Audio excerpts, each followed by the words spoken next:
வணக்கம்.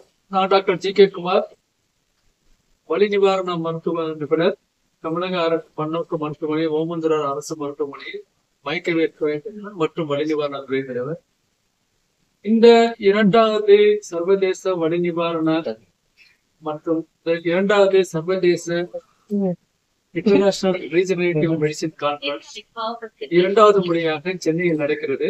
3 நாட்கள் நடைபெறும் மாநாட்டில் முக்கியமாக விளையாட்டு காயங்கள் மற்றும் நீண்ட நாட்களாக மூட்டு வலிகளால் அவதிப்படும் மற்றும் பிற நோய்களினால் அவதிப்படும் நோயாளிகளுக்கு புதிய சிகிச்சை முறையான பயாலஜிக்கல் ட்ரீட்மெண்ட் சிகிச்சை முறை நோயாளியின் உடம்பிலிருந்து எடுக்கப்படுவதை மருந்தாக மாற்றி செலுத்தி அவர்களை மீண்டும் பழைய நிலைமைக்கு கொண்டு வருவது பெரும்பாலும் அறுவை சிகிச்சையோடு அல்லது அறுவை சிகிச்சை எப்படி செய்து கொள்வது என்பதை பற்றி பல்வேறு நாடுகளைச் சேர்ந்த ஏறக்குறைய அமெரிக்கா, பிரேசில், USA மற்றும் பல்வேறு நாடுகளை சேர்ந்துள்ள மருத்துவர்களும் மருத்துவ நிபுணர்களும் மற்றும் இந்தியாவிலிருந்து வந்துள்ள எல்லாரும் சேர்ந்து இந்த மாநாட்டை நடத்துகிறோம். இந்த மாநாடு என்பது எல்லோருக்கும் பொதுவாக முக்கியமாக எலும்பு நிவாரண சிகிச்சை நிபுணர்களும் வலி நிவாரண சிகிச்சை நிபுணர்களும் ஒடுக்கவாத நிபுணர்களும் பிளாஸ்டிக் சர்ஜன் போன்றவர்கள் மிக அதிகமாக உபயோகமாக இருக்கும். இதனால் பயன்பெறுபவர்கள் அதிக நாட்கள் வலி இல்லாமலும் திரும்பவும் பழைய நிலைமைக்கு சில சமயம் அறுவை சிகிச்சை இல்லாமலும் திரும்ப இயலும். முக்கியமாக ஸ்போர்ட்ஸ் இன்ஜுரி பர்சனுக்கு சிகிச்சை முறை மீண்டும் விளையாட்டுக்கு தொடர்வதற்கு மிக வசதியாக இருக்கும். இதே நவீன முறையில் வளர்ந்து வருகிற மேலை நாடுகள் ஒரு சிகிச்சை முறையாகும். அதை இந்தியாவில் எந்த அளவுக்கு உபயோகமாக இருக்கும் என்பதையும் கருத்தில் கொண்டு ஏறக்குறைய 17 நிபுணர்கள் சேர்ந்து ஒரு கையேடும் வெளியிடப்பட்டிருக்கிறது. இது ஒரு முக்கிய மைல்கல்லாகும். இந்த சிகிச்சை முறைக்கு ஒரு ஒருங்கிணைந்த வழிகாட்டுதல் முறையாக இந்த கையேடு இருக்கும். Dr. A. Navnadi Shankar, Senior Consultant Orthopedic Surgeon, Apollo Hospital, Chennai.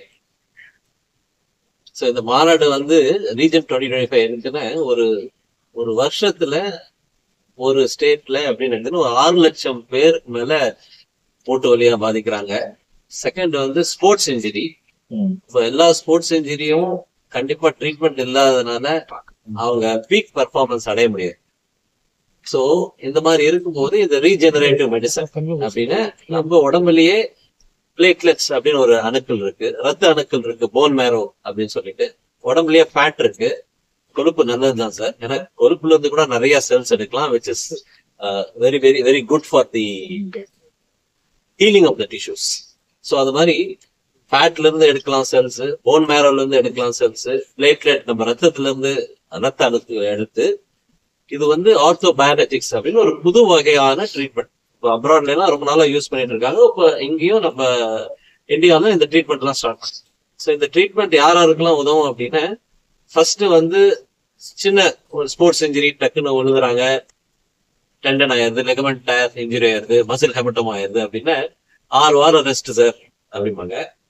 அது 2 வாரத்துல எப்படி மாத்தி திருப்பி கொண்டு வரணும், that is idea of this regenerative medicine. Biotech. We are a company that focuses solely on regenerative therapies and treatments. Our focus and our aim is twofold. One is to train all the Indian doctors in the latest technologies that are available globally, so that the information gap between what is there available in the West and in some of the most progressive countries is brought into the country. And we also train the doctors on how specific treatments and therapies are given to the patient. So the gap between what is the product and how the treatments happen, that's where we come in and we help the patient, we help the doctors. Before we started 2 years back, there was a huge gap in terms of how many people were trying to do it, what kind of information was available. Sharmila was extremely instrumental in bringing some of these technologies into India.